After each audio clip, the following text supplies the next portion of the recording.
Por que as pessoas têm tanta dificuldade de conseguir o controle do peso através de uma dieta? Você já se perguntou se essa pessoa quer conseguir? Hoje o tema fala sobre o medo que nós temos de ter sucesso. Por que isso é tão importante? As pessoas, quando são perguntadas, a primeira coisa que elas respondem, se você quer emagrecer, se você quer ter uma saúde melhor, elas respondem imediatamente, sim, com certeza. Mas o problema é que a pessoa pensa no resultado, mas ela não quer o caminho. Como em tudo na vida, é óbvio que a gente sabe que o processo para se obter um objetivo é o que importa.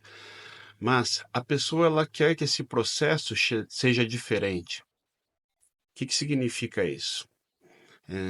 Se eu quero ficar com o meu peso controlado, em primeiro lugar, eu não quero recuperá-lo no futuro. Portanto, eu vou ter que viver sob controle alimentar. E nesse ponto já começa a recusa, até inconsciente, que a pessoa tem de viver de dieta.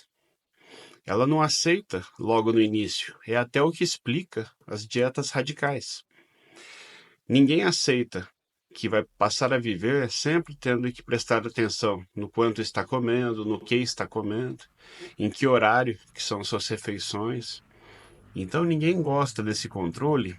Então muitas vezes a pessoa faz até com uma certa má vontade aquele plano alimentar, não querendo conseguir. O que me chamou a atenção sobre esse assunto foi uma vez conversando com um paciente e ele me perguntou o que eu achava do mel. Eu não entendi muito a pergunta no momento, mas eu falei para ele, tá, por que você está perguntando? É que como a minha glicemia está um pouco alterada, eu falei, vamos lá, já entendi. Você costuma passar mel quantas vezes na torrada? Ah, geralmente umas 3 vezes. Então eu falei, deixa eu adivinhar. Você vai querer ficar algum tempo sem passar mel algum, por umas 2 semanas, e repetir o exame. Nesse momento você vai constatar que a glicemia está controlada e volta a comer mel livremente. O que está implícito nisso? A pessoa não aceitou que ela vai ter que passar 2 vezes o mel, uma vez só. Ela passa de forma bem radical. Ela controla o mel, consegue o resultado que ela queria, que é ver um exame melhor, e volta na alimentação anterior, sem qualquer mudança, porque a pessoa teme perder essa liberdade. Então ela, de certa forma, ela se engana. Ela fala para si mesma, ó, qualquer coisa eu corto o mel. Então ela simplesmente tenta sentir o chão da piscina. Ela quer ver, se eu parar o mel, a glicose fica controlada. Então tá, quando a glicemia subir de novo, eu corto o mel de novo. E aí que está a explicação do famoso efeito sanfona. Quando a pessoa inicia uma dieta, é óbvio que ela não gosta da ideia de viver sob dieta. Mas quando ela vê resultado, ela se anima e consegue cumprir a dieta. Porém, como toda intervenção no tratamento da obesidade, no início o resultado é bem mais rápido e com o tempo o metabolismo vai se igualando. Então, a tendência é que aquele esforço que a pessoa faz com a dieta tenda a ter um resultado cada vez pior. E isso faz a pessoa desanimar. Por quê? Porque novamente ela estava pensando apenas no resultado. Quando eu quero ter um objetivo e não perder esse objetivo, eu tenho que pensar primariamente no processo. Então, aquela pessoa que pensa apenas em uma meta, ó, quando eu chegar em determinado peso, daí, como se esse tratamento tivesse fim, é porque essa pessoa, no início, ela não aceitou que ela vai ter que viver sob controle. E muitas vezes essa pré-concepção vem dela mesma. Afinal, se hoje ela nos procura por excesso de peso, mas ela no passado teve um peso mais baixo naturalmente. Só que ela nessa fase que tinha o peso mais baixo, ela comia até mais. Por quê? Porque como nós sabemos, a obesidade é uma doença hormonal. Então, quanto mais uma pessoa ganha peso, é natural que ela coma cada vez menos, na verdade. até por ação do aumento da insulina, que tem um efeito sacietógeno no sistema nervoso central. Então, quando eu observo dessa forma, a pessoa nos reclama assim: ah, mas eu não como nada. E muita gente acha que a pessoa está mentindo.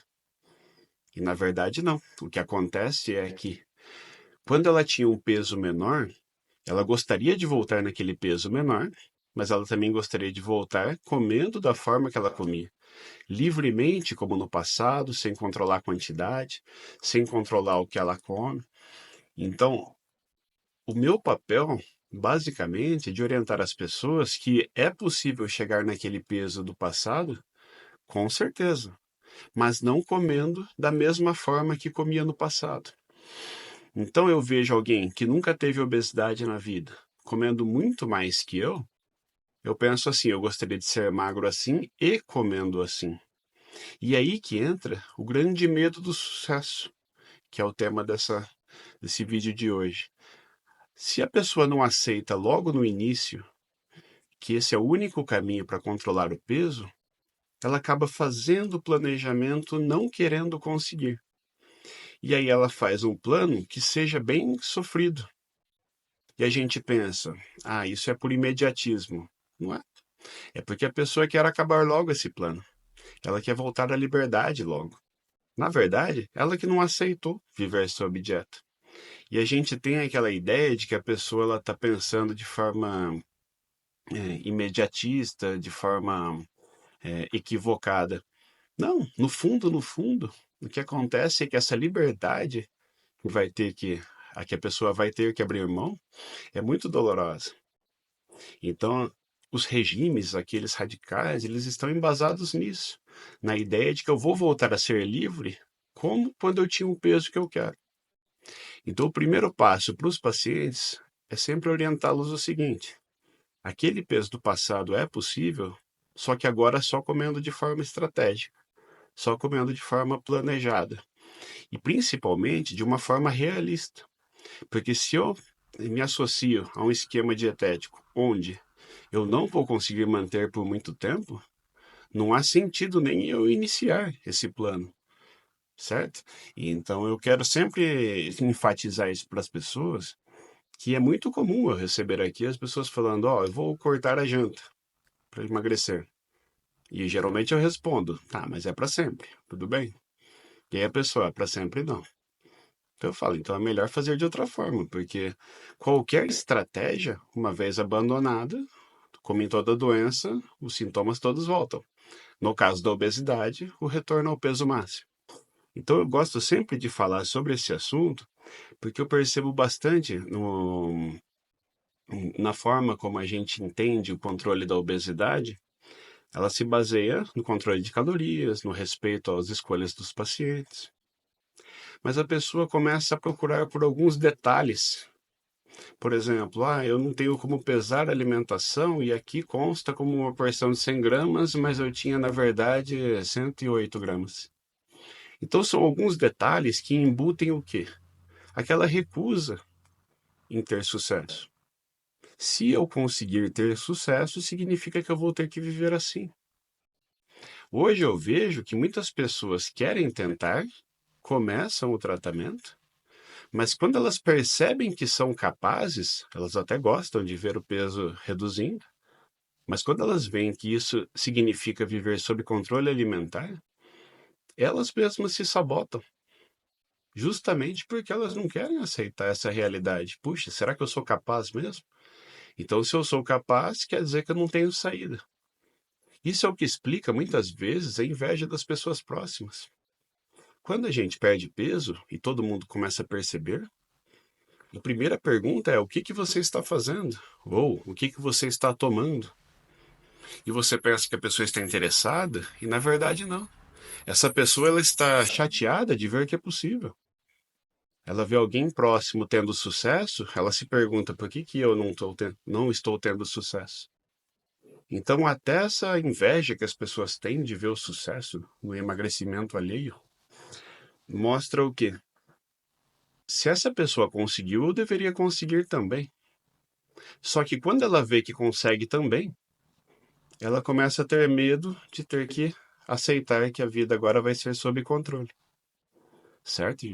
Então, toda vez que nós estudamos sobre crescimento pessoal, sobre desenvolvimento, é muito comum que esteja escrito assim: você tem que se transformar numa nova pessoa do tamanho que você quer ser. E a pessoa que quer agora ter o controle no peso, nem sempre ela quer se tornar uma nova pessoa.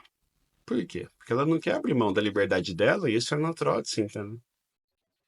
Eu quero enfatizar para vocês que a gente tem certeza que quer bons resultados, que a gente quer prosperidade financeira, a gente quer a melhor saúde do mundo, quer os melhores relacionamentos, mas a gente se recusa a aceitar o processo, até por medo de conseguir, certo? Então, esse tema de hoje, ele fala principalmente daquele mecanismo de defesa subconsciente que nós temos de não querer sair da zona do conforto. Ninguém quer aceitar uma nova realidade. Muitas vezes, mesmo sabendo que esse é o caminho do sucesso. A pessoa realmente ela faz todos esses processos de forma mal feita, não querendo conseguir, certo? Então esse foi o medo do sucesso, e eu acho interessante que a gente reflita sobre esse assunto, porque toda vez que nós não conseguimos alguma coisa, na grande maioria das vezes a culpa foi nossa, em ter feito de uma forma de autossabotagem. Tá bom, gente? Então, quero agradecer pela atenção até aqui e até a próxima.